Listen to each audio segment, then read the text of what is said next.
يا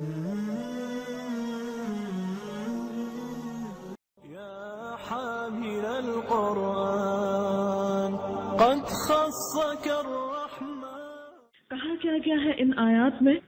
بس تسبیح کرو اللہ کی جب کہ تم شام کرتے ہو اور جب صبح کرتے ہو، آسمانوں اور زمین میں اسی کے لیے حمد ہے، اور تسبیح کرو اس کی تیسرے پہر اور جب کہ تم پہ ظہر کا وقت آتا ہے۔ اس میں آپ دیکھیں کہ نمازوں کے اوقات آ گئے، ہر بدلتے وقت کے ساتھ اللہ کی تسبیح کرو، لیکن ہمارا کیا حال ہے؟ صبح کے وقت سو جاتے ہیں۔ حضرت عبداللہ بن عباس نے دن کے سونے، خصوصاً چاشت کے وقت سونے کو ناپسند قرار دیا کہ جب سورج اندر باہر ہو تو نہیں سونا چاہیے صبح کے وقت۔ اپنے بیٹے کو خاص طور پر اس سے بچنے کی تاکید کرتے اور کہا کرتے تھے کہ دوپہر کے سوا دن کے کسی حصے میں سونا نہیں چاہیے۔ نبی صلی اللہ علیہ وسلم کبھی کبھی دن کو استراحت فرماتے، جس کے لیے قیلولہ کا لفظ آیا ہے، لیکن قیلولہ دوپہر کا کھانا کھا کے لمبی نیند سونے کا نام نہیں۔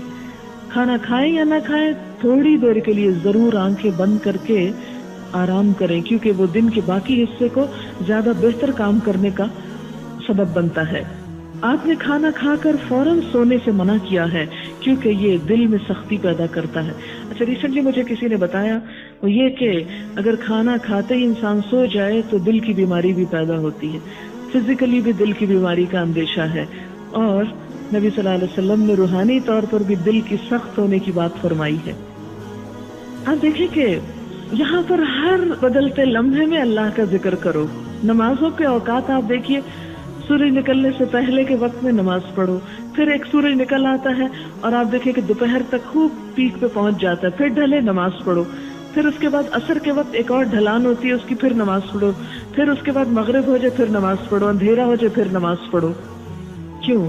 اس لیے کہ ایک ہی وقت میں ساری نمازیں نہیں، کیونکہ یکسانیت بوریت ہو جاتی۔ پھر آپ دیکھیں کہ وقت کی تبدیلی کے ساتھ ساتھ اللہ کو یاد کرنا جاری رکھو، کسی بھی وقت اس کو بھولو نہیں، ہر چیز کے کنارے پہ۔ پھر اسی طرح انسان کو یہ یاد رہے کہ ہر چیز بدل جاتی ہے، اللہ کی یاد نہیں بدلتی، وہ اپنی جگہ قائم ہے۔ آپ دیکھیں کہ جب تبدیلی وقت ہوتا ہے تو سائیکولوجیکل پریشر انسان پہ بڑھتا ہے، خاص طور پر مغرب کے وقت، عصر کے وقت۔ آپ دیکھیں کہ جب ٹائم چینج ہو رہا ہوتا ہے نا، تو انسان کے اوپر ایک خاص قسم کی کیفیت آ رہی ہوتی ہے، تو اس وقت میں کیا کر، جب وہ تبدیلی آ رہی ہو تو اللہ کی عبادت میں مشغول ہو جاؤ، تاکہ نہ بوریت ہو نہ ڈپریشن ہو۔ لیکن ہم ٹائم کی تبدیلی کے ساتھ اور شغل میں مشغول ہو جاتے ہیں، اور سال کی تبدیلی اور سینچری کی تبدیلی کے وقت کسی اور غلط کام میں لگ جاتے ہیں، جبکہ اصل حکم کیا ہے؟ اللہ کو یاد کرو۔ جب وقت بدلے، جب کیلنڈر بدلے، اللہ کو یاد کرو۔ اور پھر آپ دیکھیں کہ ان چیزوں کے بدلنے سے انسان کے موڈ اور رویے اور پلاننگ بدلتی ہے۔ تو جب کوئی بھی کام اللہ کی یاد میں کیا جاتا ہے اوقات کے بدلنے کے ساتھ، تو انسان زیادہ انرجیٹک محسوس کرتا ہے، پھر اس کے اوپر حسرت و یاس نہیں آتی۔ اور اسی طرح یہ کہ صبح کا سونا اس لیے بھی نقصان دہ ہے کہ جب سورج نکلتا ہے تو اس کی ایک مخصوص ریز ہوتی ہیں، جب وہ زمین پہ پڑتی ہے، ہمارے جسم پہ پڑتی ہے، تو ہمارے جسم کے اندر کچھ ایسی چینجز آتی ہیں جو اس کو رسپونڈ کرتی ہیں اس وقت۔ اور اس وقت اگر انسان سو رہا ہوتا ہے، جب بالکل اٹھنے کا اور پرندوں کے ساری مخلوق کے جاگنے کا وقت ہوتا ہے، اس کو ہم جب سو کے گنواتے تو ایک نحوست سی طاری ہوتی ہے۔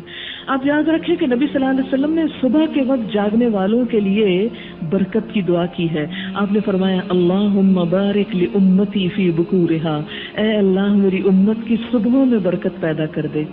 تو اپنے اوقات اس طرح رکھیے سونے کے کہ جس میں صبح کا وقت آپ کے اچھے اچھے کاموں کی نظر ہو، اچھے اچھے کام کریں۔ اب بہت سے لوگ کورس کرنا چاہتے ہیں لیکن صبح کی نیند کے ہاتھوں پریشان ہے کہ اٹھ نہیں سکیں گے تو آئیں گے کیسے۔ دیکھیں کہ قبر میں جا کے سونا ہی ہے نا، سوتے ہی رہنا اور کوئی کام نہیں رہے گا سوائے سونے کے۔ وہاں موت نیند کی بہن ہے، تو نیند موت سے ملتی جلتی چیز ہے۔ اگر نیند بہت پیاری ہو تو میں اپنے آپ کو ہمیشہ یہی کہتی ہوں کہ مر کے تو سونا ہی سونا ہے نا، یہی تو کام کا وقت دیا گیا ہے۔ ابھی تو اٹھ سکتی ہوں، اس وقت تو اٹھ بھی نہیں سکوں گی، اس لیے چلو اٹھو کچھ کر لو، چھوڑو سونا کچھ کر لو، کیونکہ یہ کرنے کا وقت ہے، یہ ختم ہو گیا تو کچھ نہ کر سکیں گے۔